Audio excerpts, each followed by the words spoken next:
สงค่าคลิปวิดีโอปอดเนี่ยดิเป็นไล่ต่อยอินโทรความอันตั้งได้นะปืนมันแต่ละยินว่ามาตั้ง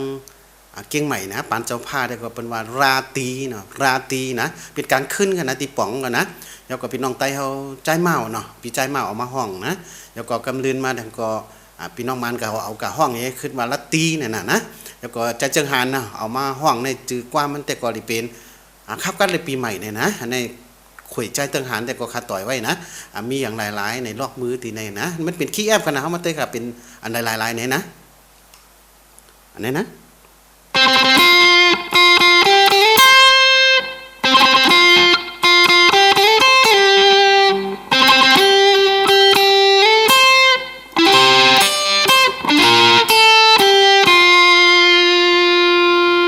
ในลอยๆเขามาเตะต่อยขึ้นกันนะ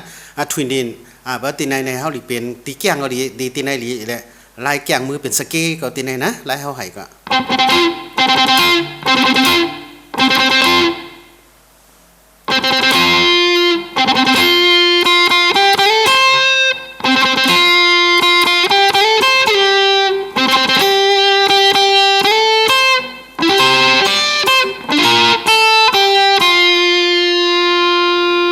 นะเขามาต่อยขึ้นทางกล้ามกัน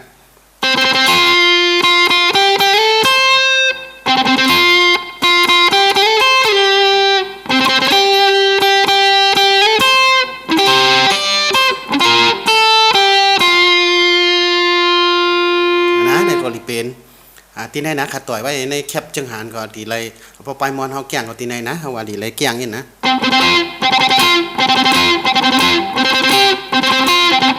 แก่งตีในนะเฮาว่าจังได๋ก็มันดีเป็นลองแก่งมือนะพอแก่งมือพอมีหลายเจ้าหลายป้าขนาดตีไปมอนก็มือก็คอมเมนต์มาถามนะว่าให้จ้อมไรเนี่ยนะบ่ให้จ้อมไรเนี่ยอันใครเฮ็ดคลิปเนี่ยเฮาว่าก้นหมอให้พอเฮานะเพราะหมอให้แต่ก็ขึ้นกับตัวในคลิปในช่อง YouTube แน่นะก็ขึ้นกับตัวว่าไล่ไห่ติ่งตอน1ตอน2ตอน3นะไล่ไห่มันจึงว่าตอริมิฮาโซไล่ยิบเหมือนไล่จังนั้นนะสังเฮาว่ามาไห่แต่ก็มันก็ง่ายนะมันก็หยาบอินนะในขึ้นกับตัวในคลิปในช่อง YouTube ติจ้าไห่ไล่ยิบเฮาว่าไล่ลึบโนดจังนั้นนะจังนั้นนะเฮาว่าแล้วก็สั่งพี่น้องเขาตัวในช่อง YouTube ได้สั่งใน Facebook นี่ก็อย่าลืมกดติดตามกดไลค์กดแชร์แล้วก็กดหมักหิงกันนะใครคือไข่ความปลูกอะไรนี่ก็ข้าก็เฮ็ดร้อยๆนะเหมือนเดิมแต่ก็เฮาวันคลิป2คลิปที่ขาตันนี่ก็ข้าเฮ็ดได้ลงปันกันนะแต่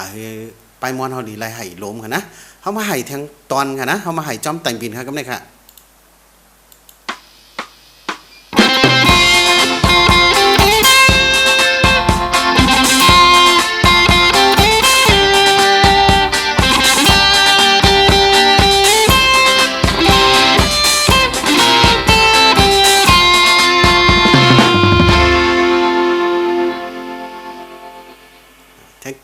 ทั้งกำลังค่ะ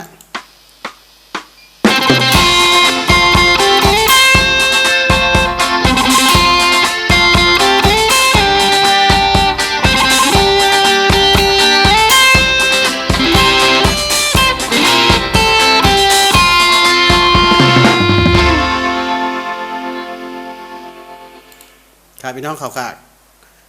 คลิปตอนนี้ดีเป็นวิดีโอไล่ไห่ความไล่ไห่อินโทรนะคาตันเลยต่อยไว้ในความจังหันเนาะเพราะว่าปีใหม่เข้ากันเลยปีใหม่นะอันนี้ก็เป็นกีแอปกันนะคลิปตอนนี้เนี่ยก็ย้อนเฮอพี่น้องเขาเจออะไรติดตามเนี่ยก็อยู่ดีกินวันเสร็จกัมคามันสงค่ะ